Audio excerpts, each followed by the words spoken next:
नमस्कार, मैं डॉक्टर योगिता परिहार इंदिरा आईवीएफ इंदौर से आपका स्वागत करती हूँ। मैं इंदिरा आईवीएफ इंदौर में एक सेंटर हेड और निसंतान रोग विशेषज्ञ के रूप में कार्यरत हूँ।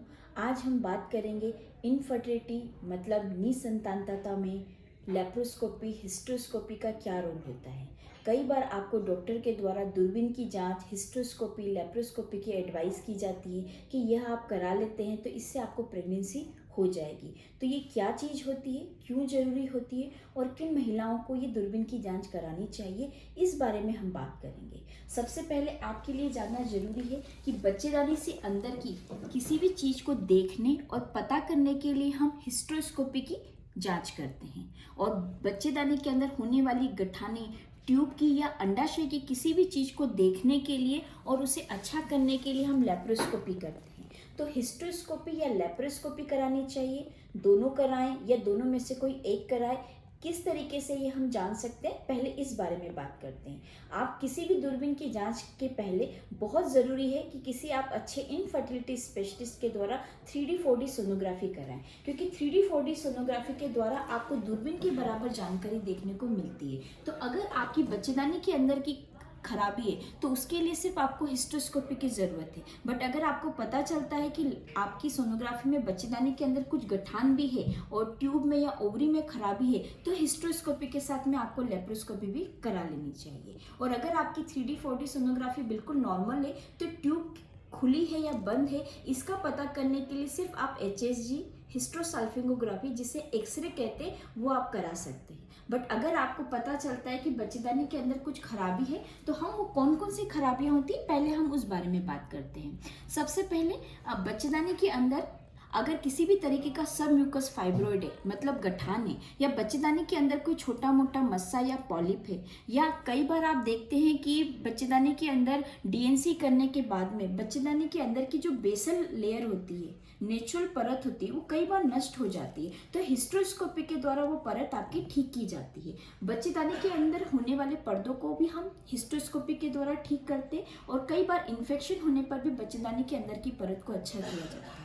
सामान्यतः बच्चेदानी के अंदर की परत, जिसको हम एंडोमेट्रियम कहते हैं, वो 7 से 11 मिलीमीटर के करीब होती है। 7 से कम मिलीमीटर एंडोमेट्रियम होने पर हम उसे थिन एंडोमेट्रियम कहते हैं। तो उसे भी अच्छा करने के लिए हिस्ट्रोस्कोपी की सलाह दी जाती है। कई बार आपके IVF फेल हो रहे हैं, इम्प्लांटेशन नहीं हो पा रहा है, तो भी हम आपको हिस्ट्रोस्कोपी के बाद में IVF करने की सलाह देते हैं। और इसके अलावा अगर बच्चेदानी के अंदर कोई गठान है, ट्यूब है, अंडाशय में परेशानी है, तो हम हिस्ट्रोस्कोपी के साथ साथ आपको लेप्रोस्कोपी की सलाह देते हैं। जैसे मैं आपको ये बताना चाहूँगी कि दूरबीन के द्वारा हम यहाँ से डाई डालते, दोनों तरफ पानी आ गया है, तो ट्यूब खुली है या बंद है, ये हम दूरबीन के द्वारा देख पाते हैं। तो अगर आपकी कई बार ट्यूब बंद बताई जाती है, तो हम दूरबीन के द्वारा, लेप्रोस्कोपी के द्वारा उसे अच्छा करने का, खोलने का, ठीक करने का प्रयास करते हैं। अगर दूरबीन के द्वारा आपकी ट्यूब अच्छी की गई है, तो आपको तुरंत ही प्रेगनेंसी की प्लानिंग करना चाहिए, क्योंकि दूरबीन द्वारा अगर आज आपकी ट्यूब अच्छी की गई तो ज़रूरी नहीं है कि वो हमेशा के लिए अच्छी हो गई है।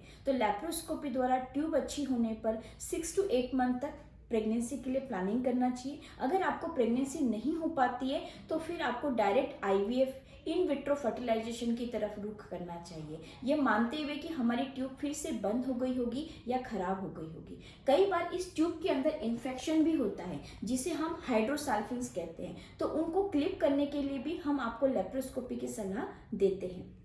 सेकेंड सबसे महत्वपूर्ण होता है लेप्रोस्कोपी, मायोमेक्टमी की जाती है, मतलब दूरबीन के द्वारा बच्चेदानी के अंदर होने वाली गठानों को निकाला जाता है। यह आपके लिए बहुत बड़ा कंफ्यूजन रहता है कि हम लेप्रोस्कोपी के द्वारा गठानों को निकालें या न निकालें। मैं आपको इस बारे में समझाती हूँ। अगर आपकी बच्चेदानी के अंदर 2 सेंटीमीटर के करीबी गठान है और वो आपकी बच्चेदानी के अंदर की एंडोमेट्रियम को छू रही है या उसके पास में है, तो फिर आपको उसे निकलवानी ही पड़ेगी। और अगर ये गठान बड़े साइज की है, 3 to 4 सेंटीमीटर के, लेमन के साइज की है, लेकिन वो बच्चेदानी की बाहर की तरफ है, तो बिल्कुल उसे निकालने की ज़रूरत नहीं है। जी हाँ, मेरा कहने का मतलब यह है कि जो गठान निकालना है या नहीं निकालना है, यह उसकी साइज पर निर्भर नहीं करता है, जबकि ये उसकी स्थिति और लोकेशन पर निर्भर करता है। क्योंकि बच्चेदानी के अंदर जहाँ बच्चे को बढ़ना है, अगर उस तरफ गठान होगी तो 100% उसको हमें निकाल कर ही प्रेगनेंसी प्लानिंग करनी चाहिए। और अगर वो गठान बाहर की तरफ है, बाहर की तरफ बढ़ रही है, तो निश्चित रूप से उसे निकालने की कोई ज़रूरत नहीं है।